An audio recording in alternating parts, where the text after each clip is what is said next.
Hello, everyone. Welcome back to the Cinema Asylum podcast for a special video review on the latest film by Tim Burton, starring Michael Keaton, Winona Ryder, and Jenna Ortega. Beetlejuice, Beetlejuice, Beetlejuice, and 3, 2, 1. The juice is loose. Yes. Um, yeah. This film was highly anticipated, including myself. I've grown up on the original Beetlejuice. I saw it very young. I've always loved it. Yeah, did you guys grow up on the original Beetlejuice? I didn't grow up on it. I was actually scared of it for a while. Yeah, I first saw it. I first saw clips of it. I had a Scooby Doo VHS tape. I don't know if you remember Scooby Doo and the Alien Invaders. Yes, yeah, I guess I had the VHS of it. I watched all the time, and one of the commercials for it at the beginning had like a bunch of Warner Brothers funny like horror movies on there, like yeah. Beetlejuice, Gremlins, The Goonies, which Goonies isn't really a horror. Yeah, it's adventure. Yeah, but yeah, that was the first time I saw clips of Beetlejuice. I'm like you, because when you're that, I was like 3 years old. Yeah, and I was yeah. like, oh God, what is that thing? What is that guy? He kind of looks scary. And then I was like, but even at a young age, I was actually kind of attracted to things that scared me. So I was like, Mom and Dad, I want to watch that. Yeah. I was like, okay, have fun. And yeah, that's when I first watched Beetlejuice. And yeah, I've always loved the original. I've been a huge Tim Burton fan my whole life, at least the early days of Tim Burton, even back to the time of Pee-wee's Big Adventure, which was his first movie. Yeah. Yeah. The one thing I would say about Beetlejuice, I watched it for the first time a couple years ago. Like I heard it many, many times on TV, and also I think I see VHS covers of it like many, many times.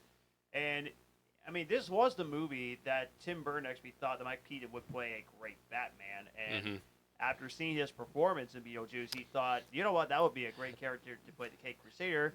And Michael Keaton has become not just a comedian, but a humongous star after Beetlejuice and Batman. I mean, he would go on to get Oscar-nominated roles, and Michael Keaton still. I can't remember. I can't remember if he won for Birdman. That year. He didn't win Best Actor for Birdman, which I need to watch. Birdman's great. He's so good in it. And Michael Keaton is still by far along with Hugh Jackman and others, one of the best actors to never win an Oscar, which is such a shame because he's just an amazing actor. Yep. So going into this, I knew they wanted to get a sequel. Now, to give you a bit of backstory of the Beetlejuice Part 2, it was supposed to be set in like Hawaii. Yeah, so Beetlejuice. They wanted to make a Hawaiian setting. Beetlejuice Goes Hawaiian was the working title. Now, the funny thing is that Beetlejuice Goes Hawaiian was never really meant to actually be made. It was mainly a thing that Tim Burton thought of as a way to stop Warner Brothers from getting them to make a sequel, because Tim Burton doesn't usually like to do sequels that much.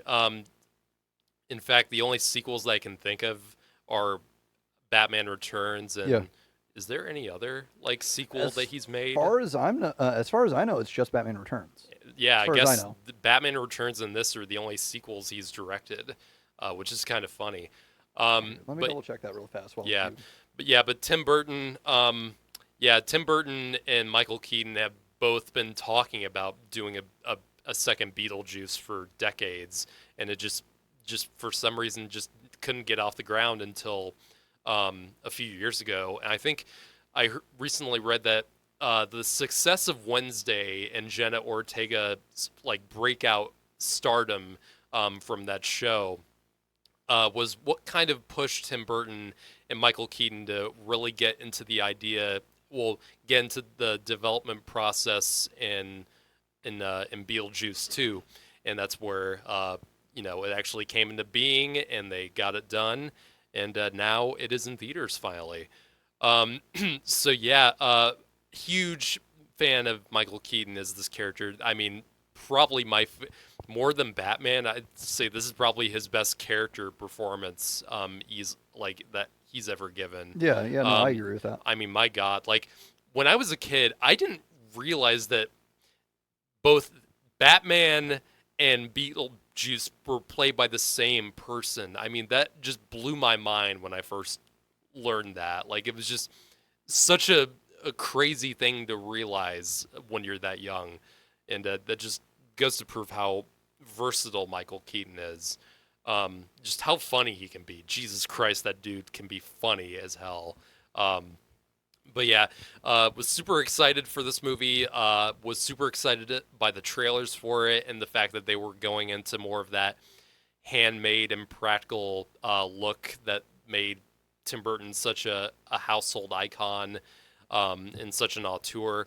Because Tim Burton, in like from the 2000s to like the late 2010s, was really falling off with a lot of people, including myself, because it just felt like he was becoming more of a name for hire than an actual like auteur who was doing really creative things. Because I think it was Planet of the Apes was 2001, was not a great step to leave on. But even after that, I still need to see Big Fish. That's a movie I still need to see. It's good. I like it. I'm really interested in watching that because a lot of people love it. I feel like Alice in Wonderland was the beginning of like the downward spiral for Tim Burton, just because it felt like he wasn't really being Tim Burton anymore. He was becoming like a really bland version of what he used to do, with a lot of CGI, a lot of like. It felt like his weird style was kind of wearing off, and it was becoming less.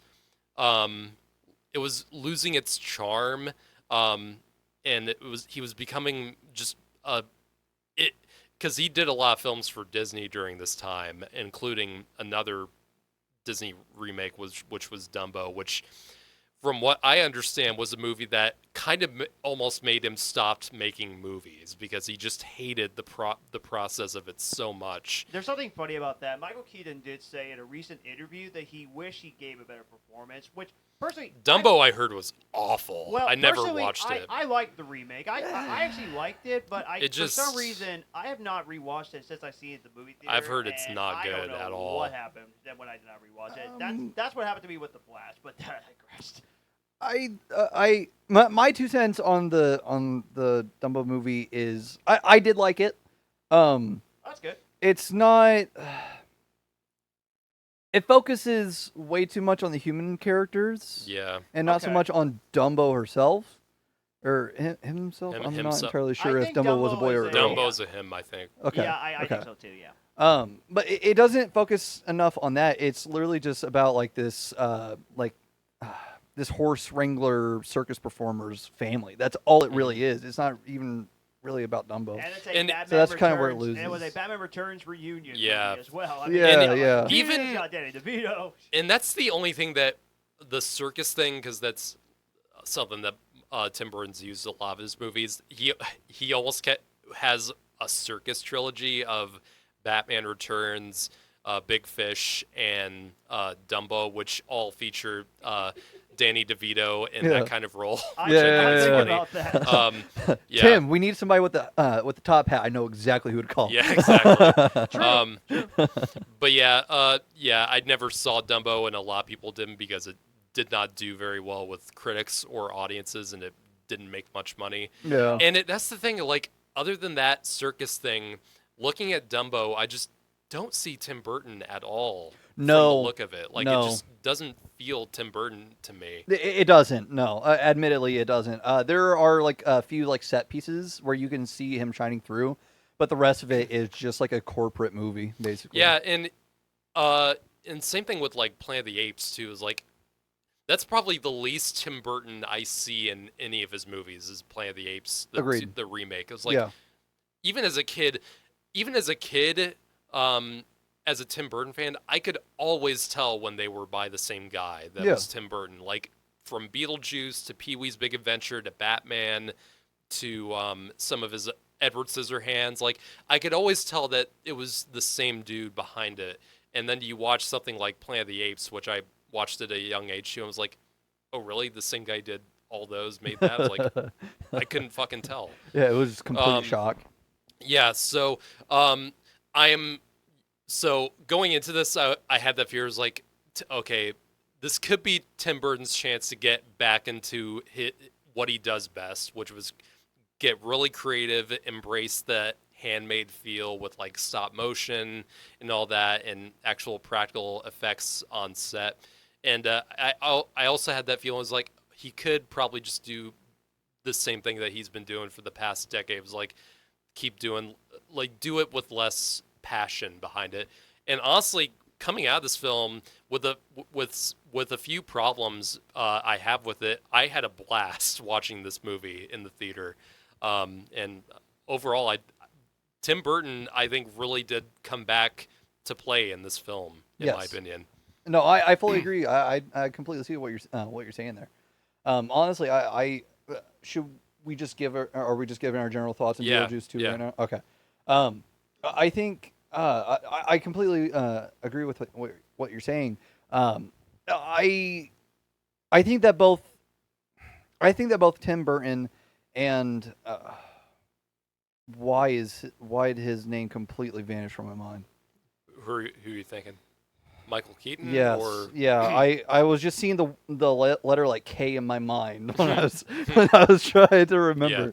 Yeah. Both Michael Keaton and Tim Burton kind of just like stepped back into place with this one, in my opinion. Michael Keaton especially, like, yes. Good God, his performance, like he did. I've been saying this like ever since the trailer came out. I was like, he just stepped back into this character without any trouble. Yeah, he didn't miss a day. Oh my God! Like, well, I mean, his performance is fantastic. Yeah. Well, I mean, this was his Matt Damon toilet paper talk for the past 35 years. Yeah. Like it was like the one thing where it's like if you don't know what to talk to him about, this is what you bring up. Like ask him what his idea about a sequel is, and he would go for hours about it. Yeah, exactly. So I mean, it's to be expected that he would want to he would be willing to jump back into it, but two, be able to jump into it without missing a day. And especially at his age, because he's a lot older now. Yeah, he's what, like when he was something? in the first film. He's in his like 60s now or something. He's right? he's in his 70s now. 70s? Huh. And to be moving like this in this movie at his age is yeah, incredible. Yeah. And even in The Flash, he still had quite a bit of energy to him when he played Batman again. So I feel like he's just like storing it at this point in his career. He's just like, it'll come out when it comes out. Yeah. No, I really like this. I thought it was really good. It's been a while.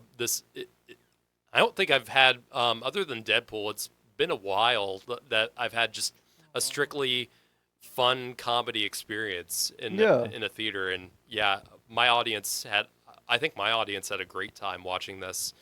Man, I always get the quiet theaters except for when I want the quiet theaters. I don't know why. No, my theater was cackling at several moments. Every moment when Keaton's on screen. Man, I need to go to your movie theater with you and see what that's like. Yeah, I just invite me next time. I feel like a doofus like every time I go to see it because like I laugh audibly. Like obviously I keep it hush. Did you go to an AMC theater? Yeah, I went to AMC. Huh. Yeah, well first of all it wasn't super packed. But my just theater in general, was packed. we had a couple jokes. There were a couple jokes that got everybody, and like everybody laughed. You could hear it. Mm-hmm. But for the most part, it was like completely silent. It was so fucking weird. Like I could hear a couple people throughout, like along the back row, that would like chuckle. That was it. I was like, do you guys just not laugh at shit? Like I don't. Yeah, I had a great experience with this. One of my Tim Burton and Danny Elfman, when those two get together, they can create just magic. Yes. Yes. Danny Elfman's score for Beetlejuice is, in my opinion, one of his absolute best. Agreed. Just the energy that score has, especially the opening. Oh my God, what in the opening credits for this when they started, and that iconic theme comes up with the titles in the same way that the original Beetlejuice opened up with. Me and I saw this with a group of friends, and our foots were tapping with that da da da da da da da da da da. Yeah, we just love that theme, and the updated theme for this sounded so great. Danny Elfman's also kind of had a weird slug for the past couple decades, like because he like every time Danny Elfman did a score in like the 80s or the 90s. He just brought it. And for some reason, like in the past couple decades, his scores just haven't been that great. Looking at you, Justice League. Multiverse of Madness as well.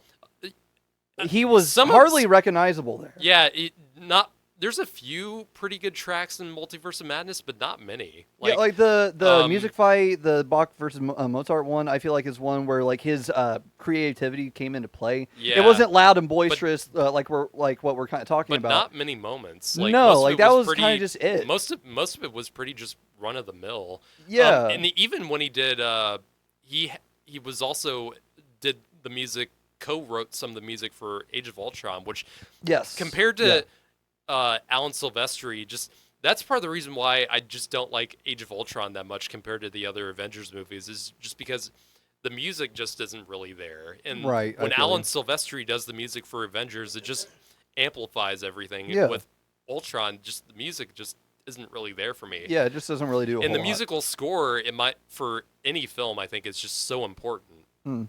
So yeah, the music for this movie, though, I think for the most part, just really great. Danny Elfman really came back for this and did a great job with it. Yeah, hot take, but I actually prefer the soundtrack in this one versus the original. Really? Yeah. I wouldn't say that, but there, a lot of the tracks in this, like the softer ones, actually reminded me of the Raimi trilogy, of the Spider-Man trilogy. Like not the more bombastic themes, but some of the softer character-driven scenes kind of sounded like that. I felt that. Yeah, no, I'm right there with you.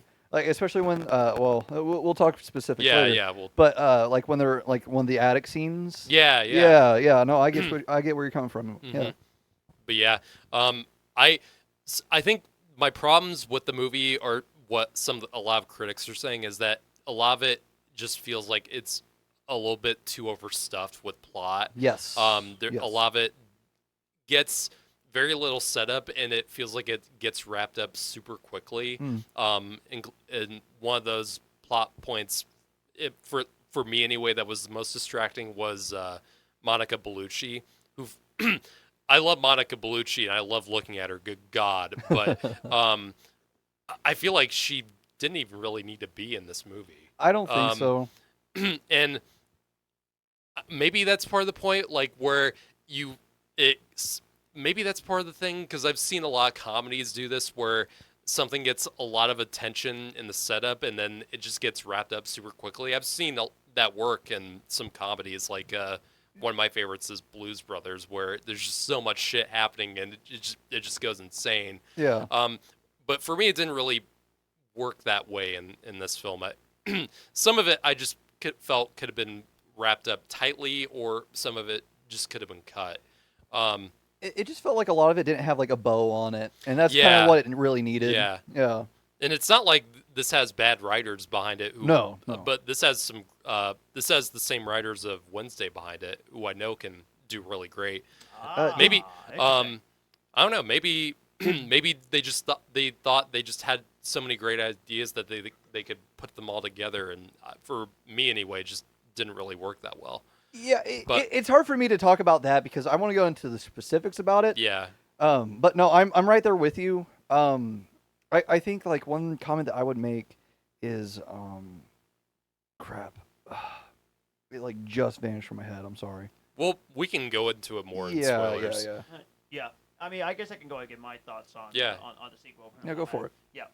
So, going into this movie, I'm going to be the big elephant in the room. I didn't care for the original, honestly. I thought it was just okay. The movie got overhyped for me, honestly. Okay. Which I I thought the story for me was kind of a mess, honestly. In the and- original? The original? In the original, yeah, I didn't care for the story. I couldn't tell you what was going on in the original when I was watching it. I The mean, first time. to be fair, the original has a lot going on too. Yeah. And I heard that Beetlejuice, he showed up like only 20 minutes throughout the entire film. Yeah. Yeah. And I'm thinking, And the what same thing frick? here too. Well, He I was can- present all throughout here. Well, Yeah. Like Michael there was still a lot more towards most of the other characters, yeah. but That's the thing that Mike Keaton and Burton both agreed on. I was like, we can't overplay Beetlejuice in this. Like, we still have to like give the other characters room to breathe and shine, so Yeah. that Beetlejuice in his scenes can steal the show. yeah, he was like nuzzling right up to that line. I feel. Yeah, Right. and I feel like Beetlejuice was in this movie just enough for me. Yeah. But there were a few funny moments in the first movie that I will admit it did make me laugh, and I also like that music theme. And Kumbaya, come the boom, Oh, the day. Oh, there you go. I mean, that's one of the most iconic scenes in the movie, and Mhm. it is definitely it is definitely very funny stuff. But I was just thinking to myself, yeah, it just wasn't my thing. I mean, Tim Burton, I have an up and down relationship with this guy. I Okay. mean, he'll direct things that I'll say, yep, that's definitely my type of film, and there are others will be like, not so much. What are some of your lesser movies of his, in your opinion? Yeah. Charlie and the Chocolate Factory. Yeah, Okay, yeah. I agree. I respected it more than I actually say I enjoyed it. It felt like a music video, like whenever music. I think it's- Yeah. Okay. I think I know where you're going for there. Like it would like display on MTV Yeah. or something. Yeah. I think that remake tried to be a little too different from the original, where to the point where like Yeah. See, it that's felt the thing. unnecessary. they were going for visuals more than Yeah. anything. See, that's the thing. And Dylan looked at me in the straight face when I said to him, I thought it was a straight up sequel. Yeah. But I, Yeah. but I had no yeah. idea that it was a remake until like the first 5-10 minutes of the movie. I was like, oh wait, this is not a sequel. So it was very weird. My brain was all over the place. That's one of the best interrogations we've ever had on the podcast. I know. Was me trying to I know. trying And now to I figure know that it's a- out and from now you. I know it's a remake, so I apologize to Jeez, the fans. okay. I am so sorry. So anyway, so my expectations was hoping that I would like it more, at least a little bit more than the original. That was my Okay. expectation. I thought to myself, okay, if the movie is it's at least pretty good and I like it better than the original, I'll be satisfied. I kind of love this movie. Yeah. Like, honestly, I think my problem with the original, I think it was a little too creepy for me. This one, I was not as creeped out as this one as it was in the original. Mm. Really? Yeah, because honestly, the visuals, it was shockingly really nice. Because I was not as freaked out. Now, there were a couple of the killing scenes I thought was a little too much, but we'll get to that in a moment. Mm. But man, I was really having a good time. Probably because I love these characters more in this one than I actually did with the original. I mean, when you got Jenna Ortega, like, she's the best at what she does. I and- feel like I read a track today after this. First of all, this movie did insanely well this weekend. It did. I did This look it made up, like yeah. $110 million, Yeah, and it's 140 million right under worldwide the so far, first yeah. It movie. It's right under it. It's second highest grossing opening weekend in September history, which good for them. I think the marketing for this film is fantastic. The way Yeah. they've marketed this movie is just they've used Michael Keaton to his best ability. Like if you go to the Warner Brothers Instagram, you'll just see a bunch of reels with him in it, and they're pretty funny. But yeah, but the reason why I I'm sorry, go ahead. There was a survey done, and they found out that like 25% of the audience for this film wanted to see this movie, or 25% of a part of the audience went to see this movie strictly for Jenna Ortega and Winona Ryder together. So I guess Jenna Ortega, I feel like, was one of the big selling points of the film. Yes. Absolutely. I agree. And I thought her performance, I thought she was outstanding. Yeah, she was really good. Yeah, I thought she was absolutely fantastic in this movie. I thought the rest of the characters was extremely fun, but Michael Keaton, like I said, man, he steals the show. I mean, Michael Keaton is just wonderful. Whatever film he does, he is just so great as an actor, and I still can't believe he's still killing it, even when he's still up in his age. But yet yet I'm still waiting for him to get his Oscar someday, which I hope he does soon. Mm-hmm. He probably won't get it for this one. No. But I like this Beetlejuice a lot more in this movie because there was a lot more of him in this one. There's a very funny cameo, which we'll get to in a moment. Yep. I gotta say, another character I really liked is William Dafoe. Willem Dafoe. Well, yeah, he is great in this. He is. He's Which- clearly having a ball in this Which movie. my head told me, and guys, think about this. Which I personally think you think yourself that I can kind of see it, which I hope it does. So I hope I don't screw myself up for this. He kind of like an older version of Two-Face. A little bit. No, I could see In it. the makeup, you know, yeah. I could, yeah. Because I'm thinking if he was like younger, I think he would be a great Two-Face, like in like another Batman movie. Well, Yeah, okay. everyone's wanted him as the Joker. Like, That would have been great too. good God. Yeah. Yeah. But- Well, but he William can't play it. Dafoe, He yeah. can't really play it because he Yeah. played Green Goblin. But he Yeah. was very entertaining. I really enjoyed him in this movie. He was very fun to watch. I mean, William Dafoe, I mean, he's fantastic as usual. Basically playing like a 50s B movie actor who's trying so hard to be a cop, and he's trying way too hard. And Yeah. one of the fun, not to spoil anything, but like one of the funnier gags in the film is when like he's in his office and he constantly has his secretary bringing in cups of coffee, and he keeps throwing them in the trash can super dramatically, and it cuts to like the trash can. It's like full of just cups of coffee. Yeah. But William Dafoe, he was very fun. Seeing Winona Ryder again in this movie, she's great. I really enjoyed her in this movie. The visually, as I talked about this before, it is no doubt a gorgeous looking movie. Yeah, he does so well with the visuals on stuff, whether it's your type of director or not. I gotta say, I really love the designs of the Beetlejuice's coworkers that he. Oh, the shrunken head. Yeah. Bob. Bob. I But gotta great. say, Oh my God. yeah. Greatest character of the year, Bob. Yes. We gotta Bob talk is about great. Bob. Gotta get the Yes. Bob lovin'. Yeah. I mean, I love these. I love those character design. All the effects in this movie are fantastic. Like Yeah. when I heard that they were really gonna embrace the handmade stuff, like Yeah. I was like, please try not to incorporate too much CGI, and they really don't. Like No. I can only think of maybe a couple times where it's clear that they used a little CG, but like for the rest of it, like it was like either stop motion, puppets, or kind of a mixture of both. But yeah, I think all of it looked great. Those characters look great. I thought the mix of live action and stop motion was executed. Sandworms look great Yeah, again. that was It looks amazing, That was yeah.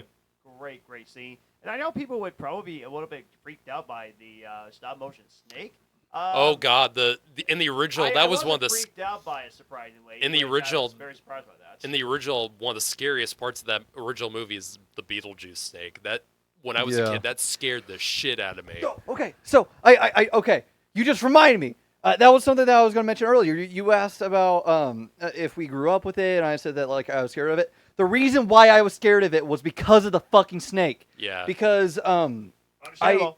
I always saw the poster of the movie growing up. I didn't know what it was about or Yeah. anything like that. I never watched any trailers or anything. Mhm. Well, come 2008, I got for my birthday in 2008. I was gifted the Speed Racer movie that came out with Neil Hirsch, Yeah. and I was gifted it twice. Once by my mom, once by my dad to have at both houses, and it has a trailer for the anniversary of Beetlejuice for the 20th anniversary, and that's one of the very final clips that it shows is the snakehead like We've come for your daughter, Chuck. yeah, it's just like it like pops out along the floor and shit. Yeah.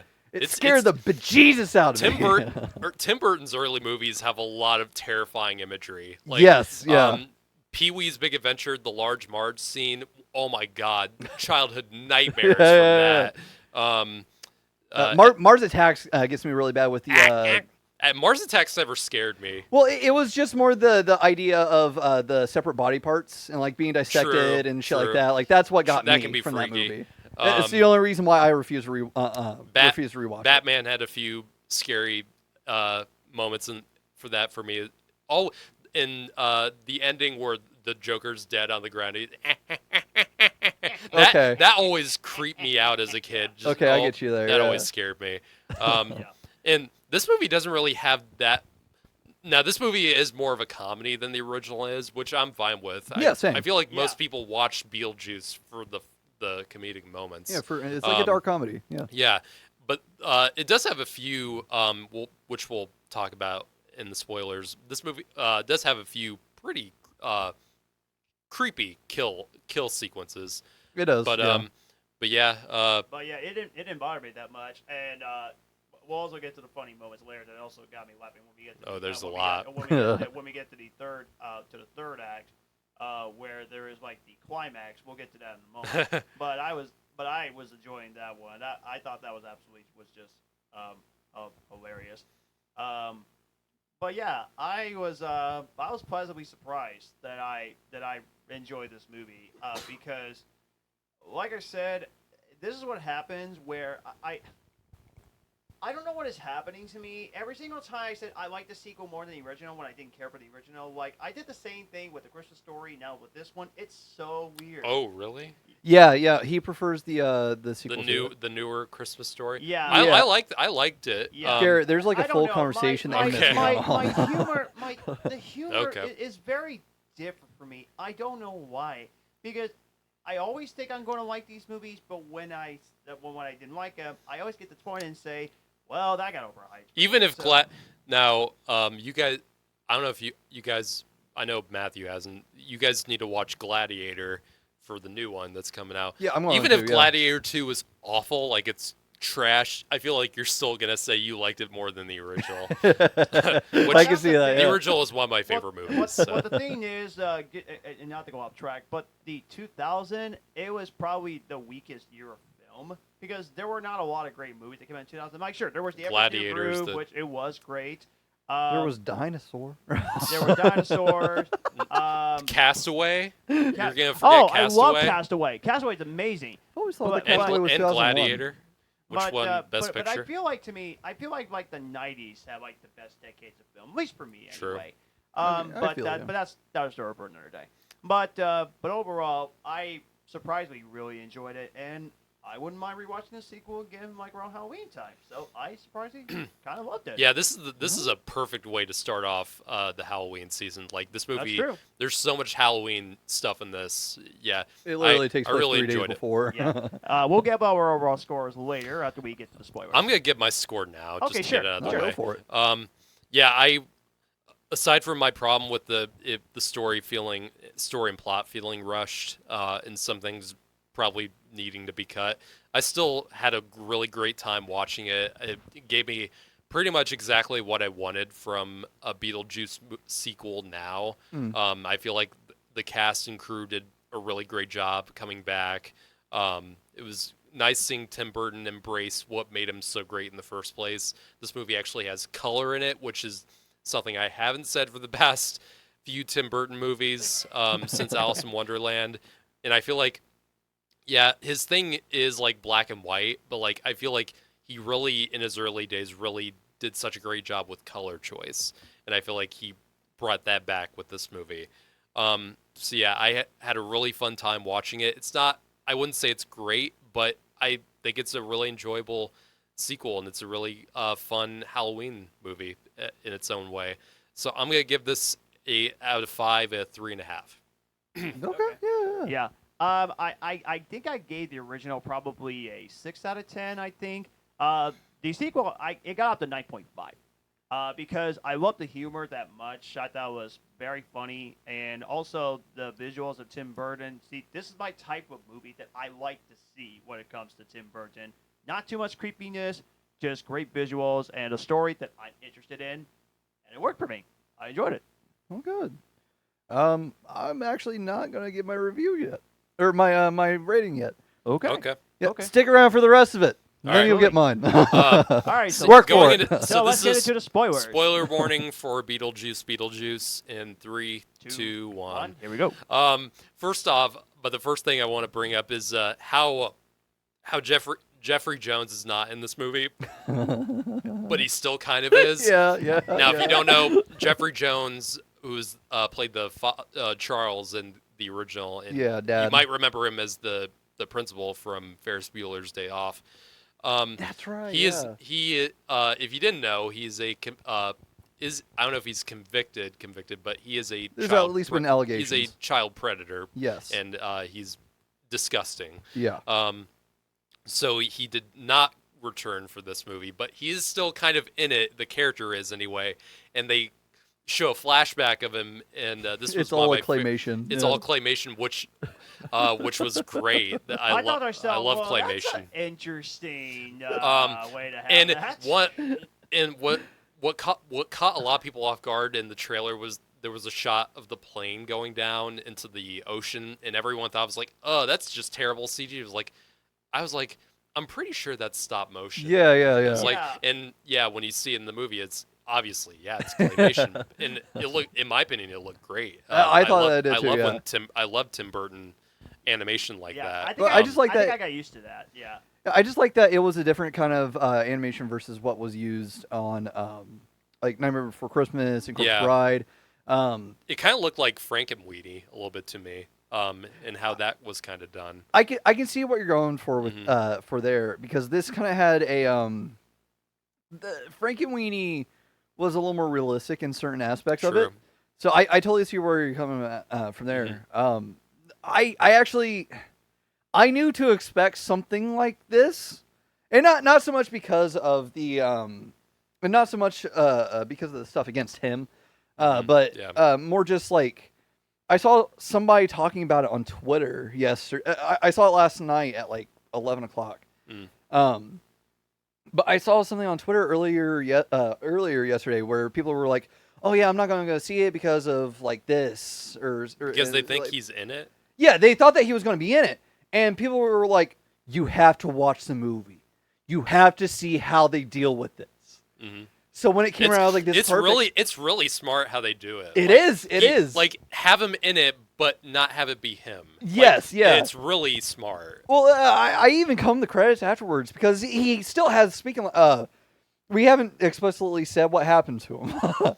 He gets his head bit off by a fucking shark after the plane crashes in the ocean. He's like on an expedition, and his plane crashes, and he gets just when he thinks he's about to make it out, he gets eaten by like the top half of his body is eaten by a shark. And one of my favorite visual gags in the movie is his grave, and I didn't realize that it was a shark fin. And I didn't realize that toward the end. My friends didn't even realize it either. I was like, and I'm snickering, and they look at me. I was like, dude, the gravestone's a shark fin, and then they look at it again. It's like, oh shit! I love that. Yeah, it took like 2 or 3 more shots of it for it to click for me. Yeah, it's so funny. And then throughout the rest of the movie, he's in it, but he's just a bunch of like legs walking, and he's speaking. But I wonder who is? Yeah. I come to credits. There's nobody listed in the credits. Officially, there's nobody credited for the voice of Charles Dietz. Okay.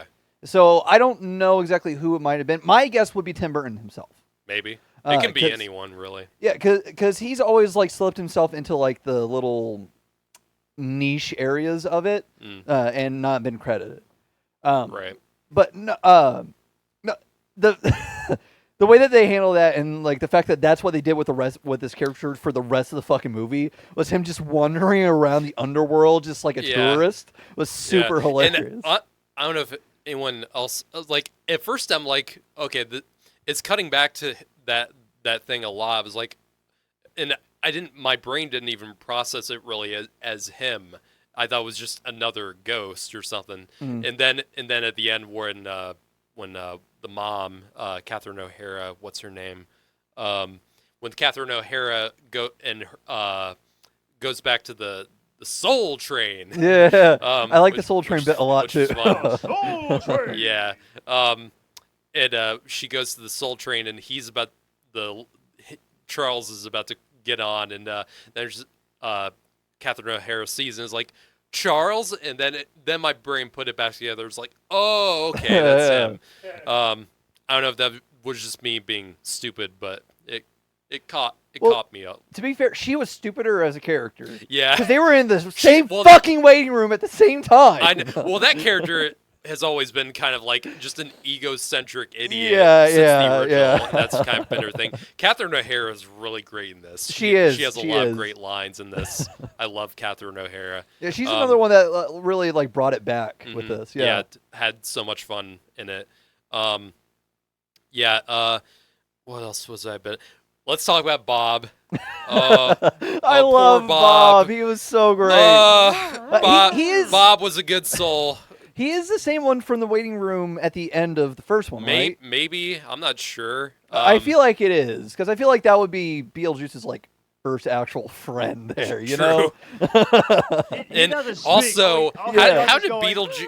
And at the end of Beetlejuice, the original, like Beetlejuice gets his head shrunken by the witch doctor or whatever. I wonder how he got his head unshrunken. How Lord that whole thing knows. went. It's Beetlejuice, man. Exactly. He probably snapped his fingers at some point. Yeah. Like, oh, I can just do this. Oh, I can just do this. Yeah. But no, he's got a whole office of working shrunken heads, and his if you remember in Batman is you are my number one guy because Bob is his number one, the Joker's henchman. Bob is a good man. Dresses up like his boss to get the supernatural law off Beetlejuice's back, and unfortunately, to distract them. What's her name? Yeah, And Dolores. unfortunately, it didn't work because he got his soul sucked out. Oh, Yeah. rest in peace, Bob. Yes. I feel real bad for the dude. He deserved Yeah. better. Bob did nothing wrong. He would have been the great main character throughout the entire movie. Just him going like, and then subtitles. Yep. Bob is the hero that we deserve. Absolutely. He really is. Absolutely. But not the one we needed, I Yeah, guess. I got a question. Is Beetlejuice the good guy or the bad guy? I in think this he's one the he villain in both these Because movies, to honestly. me, when I watched it twice, he's the mix of good and bad at the same Well, he's an time. anti-hero. Like, Yeah, that's what I'm- he He's doesn't an play anti-hero by, here. He's an antagonist in the first one. He doesn't play like in the original. He says like, I don't really have any rules. Like, and I feel like true. it's there are no rules for it's Beetlejuice. consistent. Like the dude just does whatever the fuck he wants, pretty exactly. much. And all he really wants is to marry Lydia. Yeah, yeah. And he still doesn't get it. Which the marriage thing, okay, this is your typical story. You got a daughter played by Jenna Ortega. Like, it's a very typical story. She and her mom does not get along sometime, and then she doesn't believe in ghosts, and blah, blah, blah, blah, blah. But then she meets this cute boy. Which I think she meets this was cute boy. Like, I feel like something was going on with that guy. I was like, it did kind of catch me off guard. I was like, oh, shit. I caught it like immediately. Like I had it clocked on the first scene.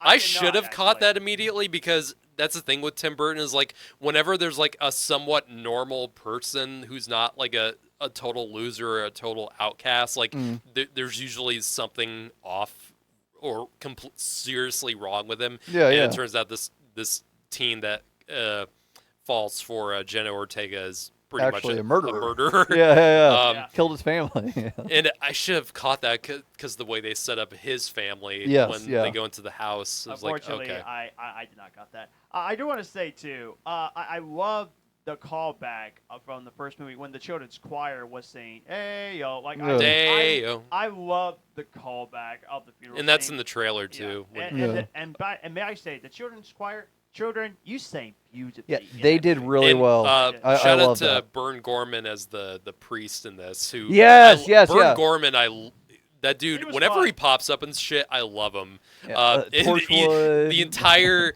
his entire dialogue whenever he's speaking to other characters is just like biblical like dialogue, and every time he speaks, like a character just goes like, "What'd you say?" I mean, there was one lady character that was looking at him and going, "What?" That was Catherine O'Hara. Yeah. Which she was fun. Mm-hmm. But yeah, once she discovers that this is a dead person, Jenna Ortega completely freak out. And the thing, Jenna She Ortega's doesn't thing, completely freak out. Jenna Ortega's thing is that she completely does not believe in this ghost stuff, even though that her mom has basically become I like still, Yeah, she was the one of host the of, only I like still 3 don't normal believe people in in the family. I the still don't host of believe like it. a paranormal activity type of But that TV yeah, show. yeah. Yeah, but Honestly, I'd watch it. Yeah. I'd watch that shit. Yeah. Yeah, and I will say, I mean, I never seen Wednesday, but I can It's good.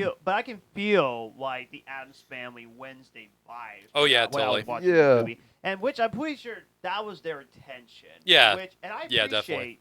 that they did that. Jenna Ortega, like her acting style, completely suits the type of thing that Tim Oh my Burton God. does. And she's Yes. great. Like I cannot wait to see what else she does next. And She's been doing like a shit ton. Yeah, like, Yeah. she's and been she super started busy. off with Disney Channel already up Yeah. to this. Yeah. since Scream, I've been paying a lot more attention to her, Absolutely. and she's been killing it with with X and Wednesday, of course, and a bunch of other shit Yeah, that yeah. she's done. I didn't know she was an ex. I did not know that. Yeah, Yes, she is. yeah. Yeah. Ah, interesting. She's a Scream queen. She really, Truly. She is. she really is. She's the sadly she's the new she won't generation be of in it. Scream 7, unfortunately, which is Damn it. which is Yeah, womp disappointing. womp. Fuck it. So once she discovers that the guy that she thought she was going to fall in love with turned out to be a ghost, she almost went into the Soul Train, Mhm. and then her mom tried to catch her from going to the Soul Train. And Yeah, because she needs he's- Beetlejuice's help. Yeah, Yep, because exactly. Yeah, the just for help. yeah, because the ghost boy tricked her. He says that he knows how to help her find her dad, along Yeah, with yeah. he knows a way for him to come back. Mhm. And then he tricks her because he's like, oh well, you have to recite this thing before we can go into the 'Cause, portal because you're human.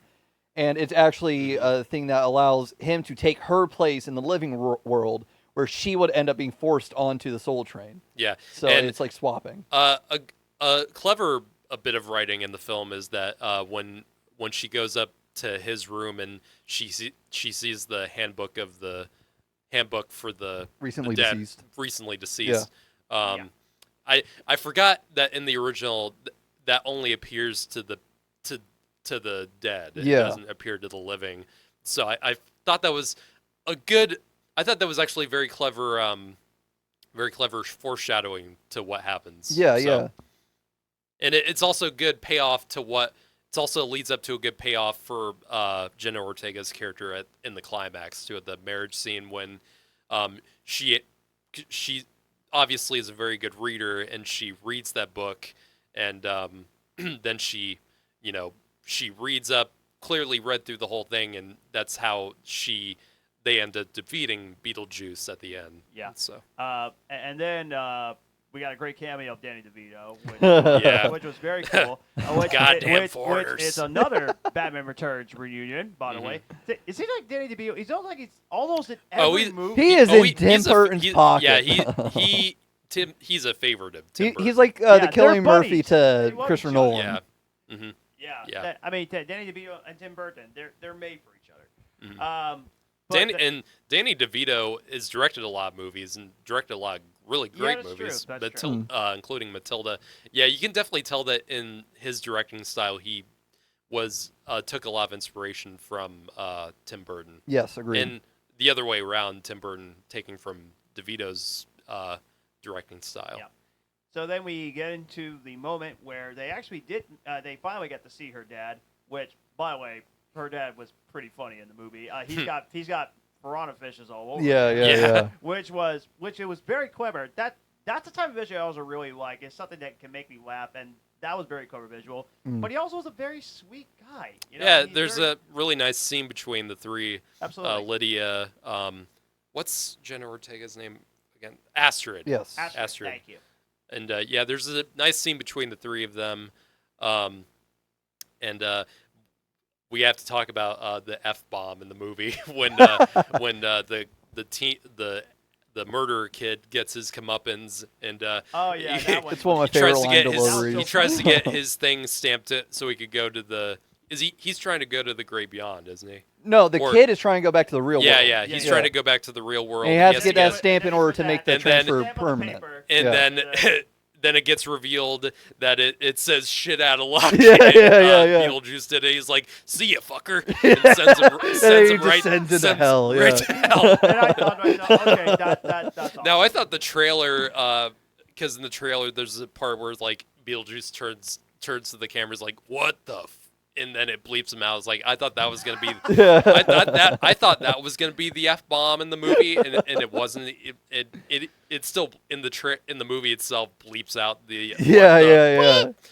And I thought which we'll get to the climax in a moment. So then Jenna Ortega, how do you pronounce her name? Jenna Ortega. Jenna Ortega. Okay.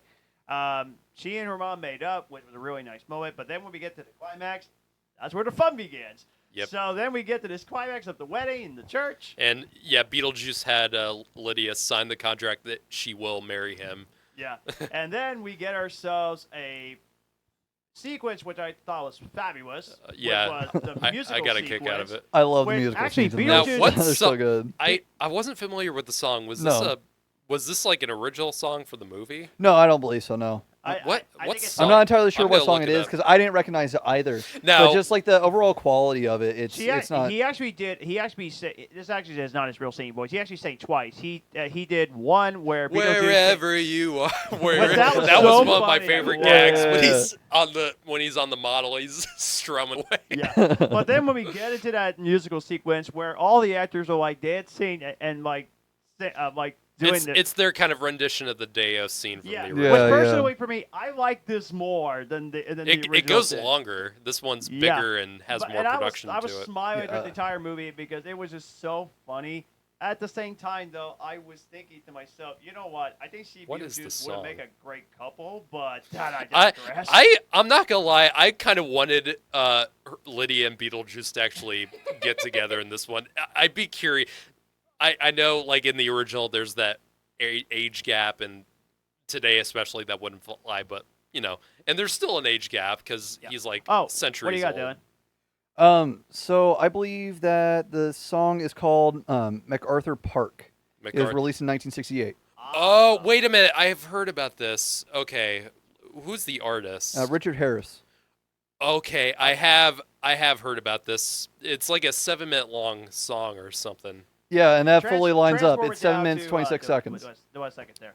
Okay. But yeah, okay. and also I love it when there's the orchestra in the background. That was really cool when they had the It orchestra. was really nice. Yeah. I'll be honest. And also was really funny. Yeah. But then when Yep. you get into that climax where Everything is just colliding with each Yeah. other. yeah, and then when they said the word Beetlejuice, he starts Well, blowing up and well, yeah. First, we gotta talk about we how we Willem skipped over a big part. Willem Dafoe is like assembling his ghost The Blue Squad, yeah. and You've been training all your deaths for this. and he's got reading off cue cards and it's so fucking yes, funny, I love man. it. Yeah. I love it. He really was one of the best characters Yeah, in He this. was. the sandworms, of course, are like coming now. Like in the original, Beetlejuice is defeated by the sandworm, but in this one he does like the Toro with Yeah. like Yeah, the that was great. He like a learned his bull lesson does. this time. Yeah, And he then learned. subtitles. Worst wedding ever. Oh, and we forgot to talk about the other flashback, the black and white thing. Where Yes. Yeah. he's got the spotlight on him. And he's got the Italian dub over as he's telling the story about how he That and was actually Dolores. kinda clever. Yeah, I liked it. I liked it a lot. Which I like that Burton breaks up the flashback style from claymation to like the like classic 1940s kind of black and white thing. Like Universal monsters. Yeah. Really, really well done too. And we get to see Beetlejuice when he was actually alive, and cut that bitch up apparently. Yeah. And now she's pissed. Yeah. Yeah, with the dub over thing with the subtitles, that was a really great gag. It was. Yeah. I forget some of the lines he said, but it was really funny. Man, I would have loved it. I know it's not Keaton, but it would have been amazing if that was actually Keaton doing that whole dub over too. That would have been really funny. Wouldn't that be amazing? Yeah. Really funny. But yeah, the Dolores thing is kind of the main weak point of the film, where it's like I feel like that really didn't even need to be in there. Agreed. As much as I love Monica Bellucci, like she's way underutilized in this. Yes. And I feel like, and I like Justin Theroux in this too, but I feel like that could have been tightened up more. Because Justin Theroux as Rory and Lydia, or when he proposes to Lydia at her own father's wake. Yeah. Yeah. Yep. So they're trying to get married while Beetlejuice is trying to get married with her. So it's kind of like, which is the thing is like, I kind of like in some other comedies where it just feels like everything is colliding with each other. Yeah. And it kind of reminded me of like some 80s comedies like Christmas Vacation, where like, if you remember at the end of that movie, like the cops are breaking in and everything's kind of going nuts. I've seen that done well. I just don't think I think it could have been done better in this one. But I still had fun with it. Yeah, that's where both Rory and Dolores get defeated by the Sandworm instead of Beetlejuice this time. And now Willem Dafoe, the main thing with him, why he wants to stop Beetlejuice, is because he violated a code in the book of the... Yeah, he illegally brought a human from the living world. Yeah. Yeah. That was also a really good gag, honestly. That Them was entering, really yeah. great. but when Willem Dafoe shows up, he tried to stop the whole thing, and Yeah. it's He pretty much, crashes into the cake. yeah, he crashes the cake, and it's pretty much up to the mother and daughter to pretty much defeat Beetlejuice. But yeah, they said Beetlejuice multiple times, and then he starts blowing up like a balloon, and then once he starts popping, he's pretty much gone. Which I thought, well, that was a nice way to kill Beetlejuice. I said it 3 times. He's not dead. Well, he's already dead. It's like, Yeah. the best you can do is just get rid of him for the time being. Yeah. But judging by the ending, I'm not sure they really did, to be honest. No, I'll get he's to that. still I'll get there. to There's that. no way. Yeah, but yeah, it was really fun. So then that's where we get into the actual ending of the movie, which that's actually leads to my nitpick I actually had with the ending, which it was the dream sequence, which at first you thought it was real, like. Now, a clever, I don't know if you caught this, the ending music of this this little montage that they do with Lydia, reconciling and being her and Astrid getting along better, them going to Castle Dracula, which I didn't know was a real place. Yeah, Bram Stoker's castle. Yeah, I wasn't familiar with that. Interesting.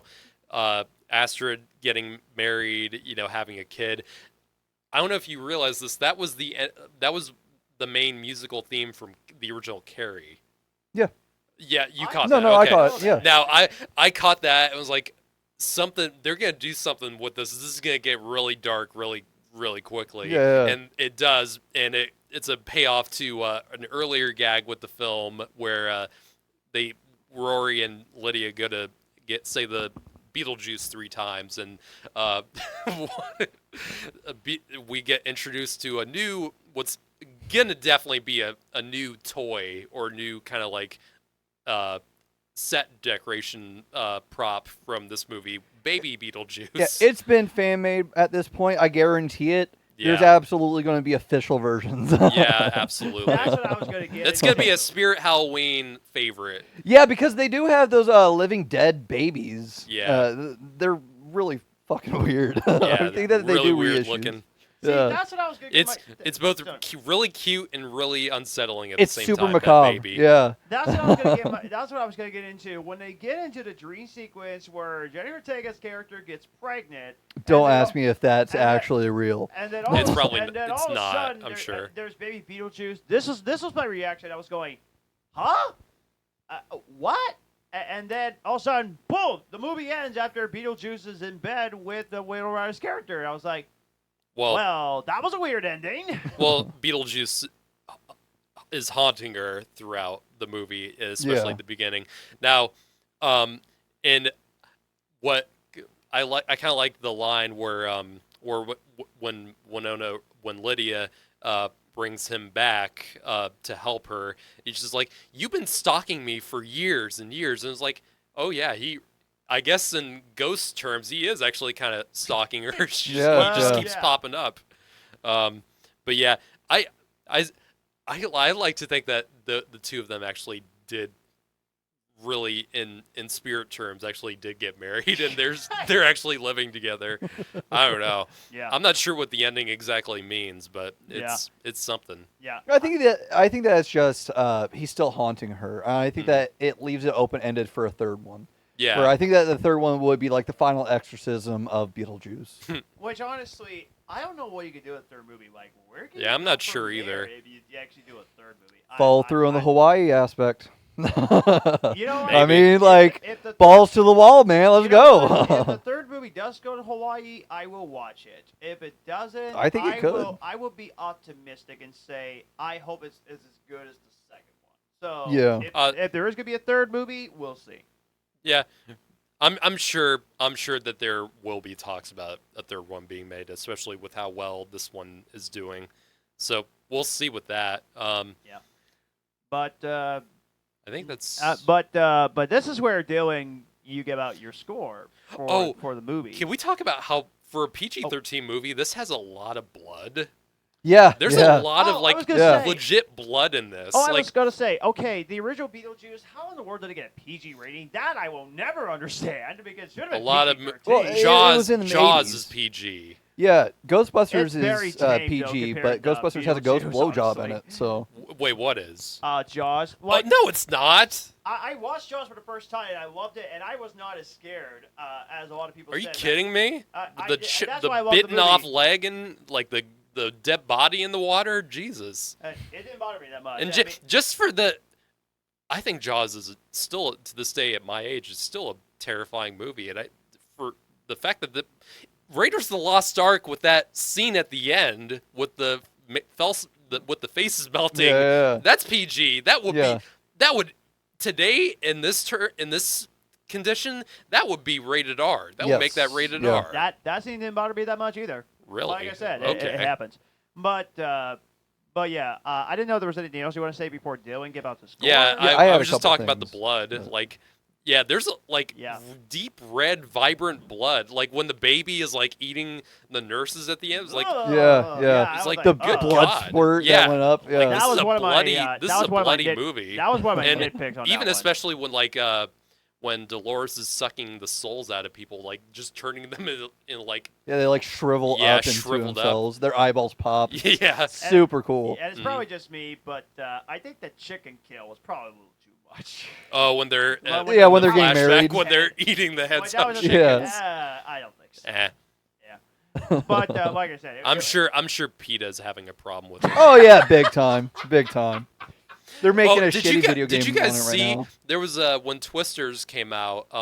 There was a video that surfaced online of like an early screening where some crazy PETA chick was really freaking out because of like one really minor like moment in the film where like an animal gets like hurt or killed by a tornado. It's like literally she was lunging at the cast like at Glenn Powell and Daisy Edgar Jones. Yes, I've seen that. Yeah, I did not know that. Just insanity. yeah. I've only seen like the clip following it where Glenn Powell's just like sitting there. Yeah, like, he's really? like he's smiling. He's just like, Yeah. okay, what the fuck? Yeah, he's like trying to keep his composure and shit, and It's just trying to like, this is gonna pass. Yeah, yeah. just crazy people. Yeah, I mean we're crazy people. So, well, what do you? Not that not that crazy. Not that type That's of true. crazy. Not that crazy. But um, yeah, what's your Hold on, before I get to my score. Okay, sure. There were a couple things that I wanted to talk about. One, we never talked about the fact that Catherine Harrod died in it. Oh yeah. Yeah, she got bit by yeah, a snake after she was like, "No, these asps were defanged. I paid more for that feature. This is gonna be fine." And then she's immediately dead. And She was wrong. the Yeah. thing in this series now, I guess you can call it. I wouldn't would you call the franchise? I mean, would. There It is has the two movies. there's It's got the the animated series and the Broadway show. So I do actually. I never watched the animated series. I hear it's pretty good. it is. It still holds up super well I probably today. would like it more than the movie, probably. Maybe. It used to be completely up on YouTube, but I don't know if it I don't still know. is. I doubt it. I'm gonna have to do a look at I've seen the intro. look it The up. intro is freaking awesome. It's great. Um, I genuinely love it. But in this series, like death doesn't really mean that much. Like when a character dies, it's just like the characters themselves don't really matter because don't really get that too crazy about it. It's like I guess Lydia will see you at least. Yeah. It's like that's not really like a huge problem. And yeah, the stakes in these movies have never really been that high anyway. Yeah. It's like yeah, and that's part of the fun. I will say we've kind of talked about how like it didn't really have like that bow on it Mhm. towards the end. Honestly, I didn't have a whole lot of gripes about it. One comment that I meant to make earlier was that I wasn't a big fan of the pacing of the movie. Yeah, it I was feel- very fast. Yeah, it was really fast. I feel like part of my issue with it was the Dolores bits where she Mhm. just didn't have a whole lot to do. They kind of just threw her in. I will say the resolution wasn't satisfying too Mhm. much for me. Yeah. I didn't like it wrapped up super fast. I just was not a fan of that. Honestly, I feel like if we were given like another like 5 to 10 minutes of screen time, Yeah. it would have folded in super well. And for me, who is so used to movies being like 2.5 hours now or longer, Yeah. especially nowadays where it just feels that way, for a movie to be like an hour and 45 minutes is like crazy fast. Yeah. But I agree. With the pacing was too quick, and things didn't really resolve in that satisfying of way. But I still had fun. Yeah, no, I loved it regardless. through and through. Mhm. Yeah, I guess that's kind of like my only gripes. One other thing that I want to comment on really fast is also in that scene, also in the climax scene in the church.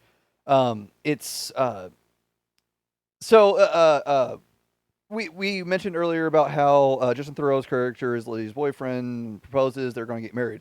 Well, they get married like 2 days later, or they're supposed to get married like 2 days later. And even It's yeah, it's at the that's church. thing. He invites like a bunch of influencers. Yeah. So they all have their phones up, and so when Beetlejuice comes in, and he's like, "Oh, you we're promised getting to marry no me." privacy. Yeah, he's like, and they all they like, get their faces sucked in their phones. Yeah, they turn their phones that scene around. was so clever. I loved it. Yeah, honestly, I think that was really cool. Not just as like a gag, but also one of the superstitions about photos is that it like captures your soul, your essence. So you're Yeah. permanently imprisoned in that photo. Like that's it. They never saved those people afterwards. So I thought that was just a neat little touch. Unless those people like go to somewhere in this afterlife world, I don't know. They have a therapy app. They just like check it out. Yeah. They've got the time. You're right. We never did see those people again. So those Nope. people are stuck there. Well, I mean, same as I don't think that we ever saw what happened to the escaped shrunken heads. It's got, you know what that kind of reminds me of though is like, I mean, there's a few movies where that kind of thing happens. Willy Wonka, like the fact that we never see those kids when they disappear in the chocolate factory. Yeah. It's That's like true. those kids are dead. Like Willy Wonka is a child killer. That sounds like from It's the pretty arcade. fucking That dark, sounds dude. like from the arcade game when they were saying, "You are dead, dead." Resident Evil. No, that wasn't. I think it. that's kinda well, fun. whatever. No, it no. was. I mean, it happened in arcades, but Resident Evil was like the first like at-home version of You Are Dead. okay, gotcha. Yeah. Gotcha. Okay. But anyway, No, I did really like it. Honestly, I was. Yeah. I go into movies to be entertained and to Especially just enjoy them in general. with this kind of movie. And really the thing I've been starved of from Tim Burton for a long time is just a actual like fun movie. Yeah. Because he hasn't really done that in a long time. And for me, this movie gave me that. Yeah. Yeah, I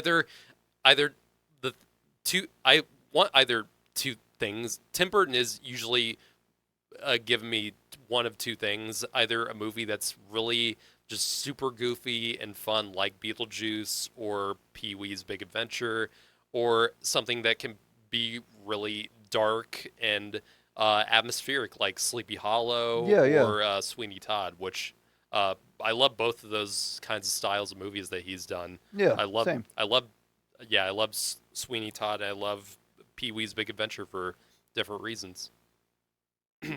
But yeah, I fully agree. I think that they're really fun. I think that this was a great change in pace for Tim Burton's directing. you can definitely tell career. he was much more passionate about making a movie than he has been in a while. Yes, like you can fully definitely agreed. tell you can definitely tell behind the camera he was having a lot of fun. Yeah, yeah, yeah. He like we said at the beginning of this, like he fully delivered. He like stepped right back into pace. Like it's just like this Yep. is his cream and butter. Yeah, and it's actually, And hopefully this gets him back on the right track, and hopefully he wants to do more movies again like Yeah. this. And yeah, it's actually my fourth favorite Tim Burton movie, just behind Batman '89, Batman Returns, and Frankenweenie. my Okay, yeah. favorite Burton movie is my top 5. I would say my favorite is still his first movie, Pee-wee's Big Adventure. Number 2, probably Ed Wood, which Okay. is the biopic. I need to watch that too. It's so good. It's so good. It's a movie about movie making. Yep. It was I consider it the predecessor to The Disaster Artist. Oh, okay. Yeah, very very similar those two. It's one of the only ones I haven't seen. Number 3, number 3 would probably be Beetlejuice, the original. Number 4, probably be. It's so hard. I love so much of Tim Burton stuff. Edward Scissorhands probably Yeah. be number 4. Number 5 probably be Sweeney Todd. Oh yeah, Sweetie Todd the musical. Yep, probably easily his darkest and most violent movie by far. That if you don't count Sleepy Hollow. That was another weird one for me, but I think if I had to rank them, or my favorites, Your top 5. yeah.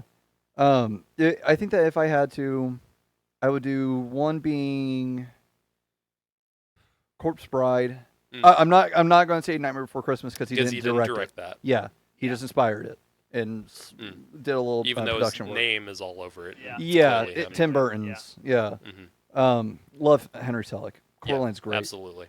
I think Corpse Bride would be number 1. I think number 2 would probably be fuck, dude. Number 2 would be Sleepy Hollow.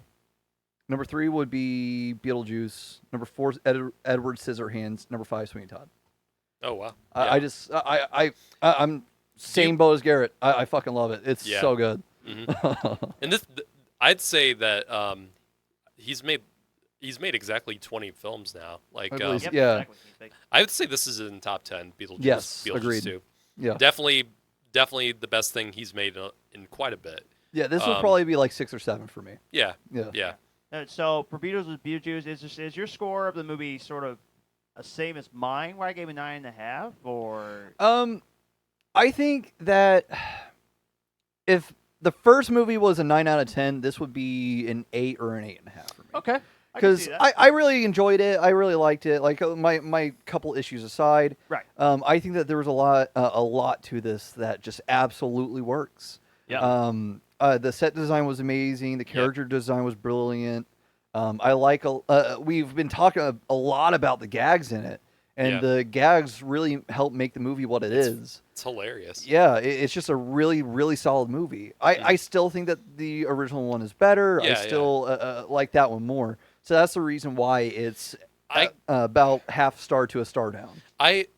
When I grade movies like we do, I have to consider how I grade them, because I have to grade in 2 ways. One being like objectively, like the technical aspects, the writing, how it's put together and all that stuff. And the other way being like how much, like on enjoyment level. And really I should grade, like have 2 grades for each movie that I do. Yeah. So like the when I grade subjective when I and grade objective. my like overall grade is like how it combined the two of them. Yeah, same. Yeah. Overall grade, like I would probably go up 6 or 7. Like would probably be my like how is this like objectively like on test technical wavelength. Like, but overall, like I would say like my enjoyment level would be like an 8. Yeah. So like 7.5 would probably be the 7.5, average. Yeah. Probably. Yeah. So there you go. We recommend you watch Beetlejuice Beetlejuice. It's very fun. The I juice loved is it. loose. Yeah. See you, fucker. Yeah. That seriously has got to be one of my favorite fucking deliveries in the entire movie. It's like so PG-13 good. F-bombs too. Yeah, Like, yeah. They really had to pick them wisely, and they picked it wisely. It's not on the level of nice fucking model. Yeah. that is the fact that was We both said it at the same time. Yay! the fact Right, that was bud. improvised too by Keaton, like on the moment, it makes it one of the all-time great F-bombs. Also the one in Guardians 3 with just because of like it's Open the first fucking door. Open the fucking door. Just because of like the first one in an MCU movie too. And I wish that clip didn't come out before the movie did. Like it would have made that moment pop so much more. I managed to miss it. I knew that there was something about the door, but that was Matthew it. showed that clip to me before, like weeks before the movie came. I was like, I wish I could have saw that. He's got Or earbuds I on. wish- We'll yell at him later. Yeah. Damn it. Fuck. You fucker! See you, fucker. And with that being said, if there's anybody else I want to say before we sign off. I'm That's good. it. That's it. Those are all my thoughts. Yeah. So if I thank find you so something else much for later. watching. Thank you for listening. We hope you enjoyed the episode. Remember to like, comment, and subscribe. Follow us on Facebook, on Instagram, on Threads, on Twitter for more great content. Tell us your thoughts on the sequel. If you loved it, if you actually didn't like it, let's keep it respectable in the comment section, please. Yes. We got some more newer movies and new content coming to you very, very soon. And we're almost to the New Year's, which is crazy. Yeah, it's And Again, we're looking forward to... In 2 weeks, it's gonna be Christmas. Yeah, and we're looking forward to newer movies that's going to be coming up for award seasons, which there are some big Oh, movies there's that gonna be a could lot. Big awards I'm gonna be contenders. talking about it a lot because that's my bread and butter. Yeah, because personally for me, I personally think that Doom Part 2 and Inside Out 2, that's going to be big award contenders for these two, honestly. But there's going to be more new awards coming out very soon. My top 10 is gonna be changing a lot in the next few months. Yep, I know absolutely. that for sure. So we hope you guys had fun, and all we can say is God bless. And the rule is don't say Beetlejuice 3 times, or otherwise he'll come out of your computer. Beetlejuice, Like- Beetlejuice, Beetlejuice. Oh, wouldn't that be a funny? Wouldn't that be a funny gag on the Ring like TV thing? It like if Beetlejuice was to do that same thing, it's like that'd be funny. That will be fun. But anyway, Have a see you, great week. fuckers. Yeah, have a great week. See you See you next guys. time.